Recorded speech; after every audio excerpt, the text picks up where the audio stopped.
Shalom, selamat pagi Bapak Ibu Saudara-saudari yang dikasihi oleh Tuhan kita Yesus Kristus.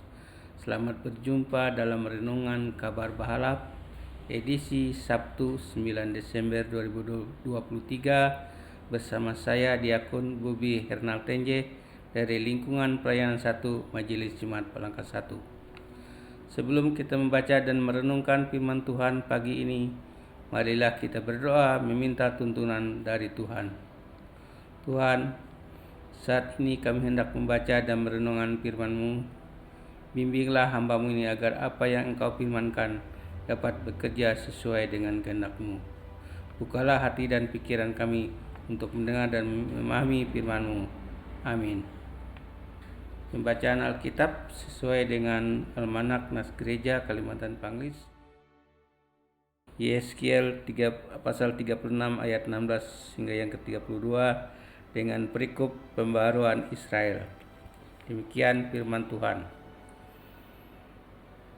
Kemudian datanglah firman Tuhan kepadaku, hai anak manusia, waktu kaum Israel tinggal di tanah mereka, mereka menajiskan dengan tingkah laku mereka.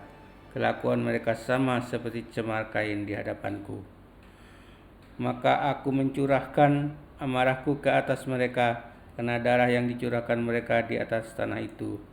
Sedang tanah itu mereka najiskan dengan berhala-berhala mereka.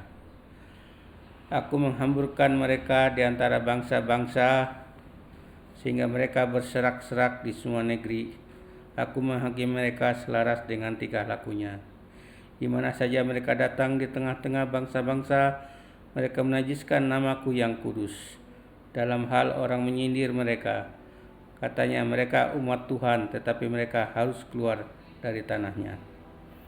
Aku merasa sakit hati karena namaku yang kudus yang dinajiskan oleh kaum Israel di tengah-tengah bangsa di mana mereka datang. Oleh karena itu katakanlah kepada kaum Israel, beginilah firman Tuhan Allah.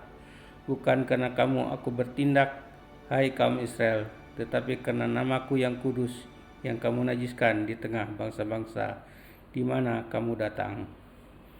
Aku akan menguduskan namaku yang besar yang sudah dinajiskan di tengah bangsa-bangsa dan yang kamu najiskan di tengah-tengah mereka. Dan bangsa-bangsa akan mengetahui bahwa akulah Tuhan. Demikian firman Tuhan Allah, manakala aku menunjukkan kekudusanku kepadamu di hadapan bangsa-bangsa. Aku akan menjemput kamu dari bangsa-bangsa dan mengumpulkan kamu dari semua negeri dan akan membawa kamu kembali ke tanahmu. Aku akan mencurahkan air jernih yang akan mentahirkan kamu dari segala kenajisanmu dan dari semua berhala-berhalamu. Aku akan mentahirkan kamu. Kamu akan kuberikan hati yang baru dan roh yang baru di dalam batinmu dan aku akan menjauhkan dari tubuhmu hati yang keras dan kuberikan kepadamu hati yang taat. Rohku akan kuberikan diam di dalam batinmu dan aku akan membuat kamu hidup menurut segala ketetapanku dan tetap berpegang pada peraturan-peraturanku dan melakukannya. Dan kamu akan diam di dalam negeri yang telah kuberikan kepada nenek moyangmu dan kamu akan menjadi umatku dan aku akan menjadi Allahmu. Aku akan melepaskan kamu dari segala dosa kenajisanmu dan aku akan menumbuhkan gandum serta memperbanyaknya dan aku tidak lagi mendatangkan kelaparan atasmu. Aku juga memperbanyak buah pohon-pohonmu dan hasil ladangmu supaya kamu jangan lagi menanggung noda kelaparan di tengah bangsa-bangsa. Dan kamu akan teringat-ingat kepada kelakuanmu yang jahat dan perbuatan-perbuatanmu yang tidak baik. Dan kamu akan merasa mual melihat dirimu sendiri karena kesalahan-kesalahanmu dan perbuatan-perbuatanmu yang keji.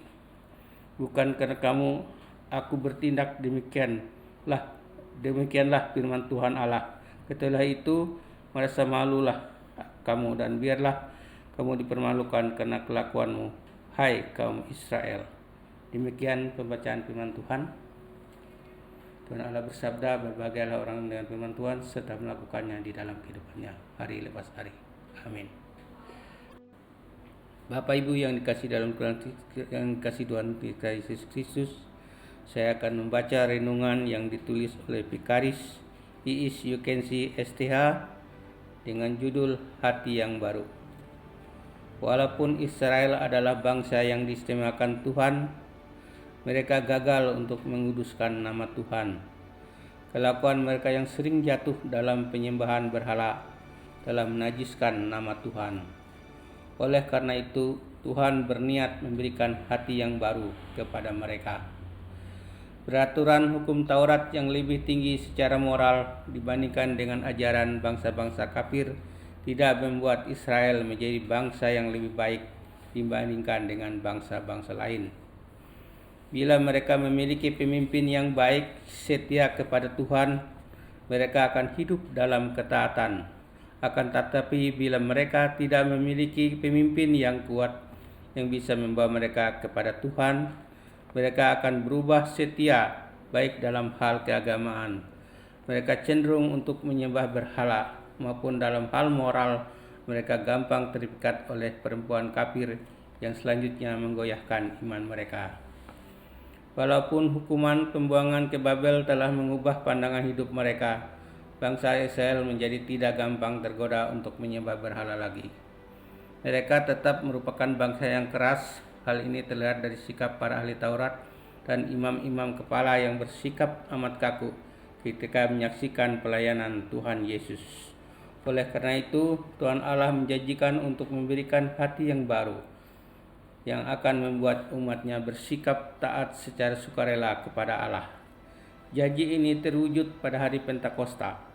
Roh Kudus telah membuat perubahan hidup yang radikal di dalam diri murid-murid Tuhan Yesus. Apa yang dimaksud dengan hati yang baru? Hati yang baru adalah hati yang tidak keras atau hati yang lembut. Kalau dulu sebelum bertobat hati orang begitu keras dan sulit sekali menerima teguran, setelah mengalami jaminan Roh Kudus hatinya diubahkan menjadi lembut. Hati yang lembut adalah hati yang mau belajar, diajar, ditegur dan dibentuk. Orang yang mengarahkan telinga kepada teguran yang membawa kepada kehidupan akan tinggal di tengah-tengah orang bijak. Siapa yang mengabaikan didikan membuang dirinya sendiri, tetapi siapa yang mendengarkan teguran memperoleh akal budi. Amsal 15 ayat 31-32.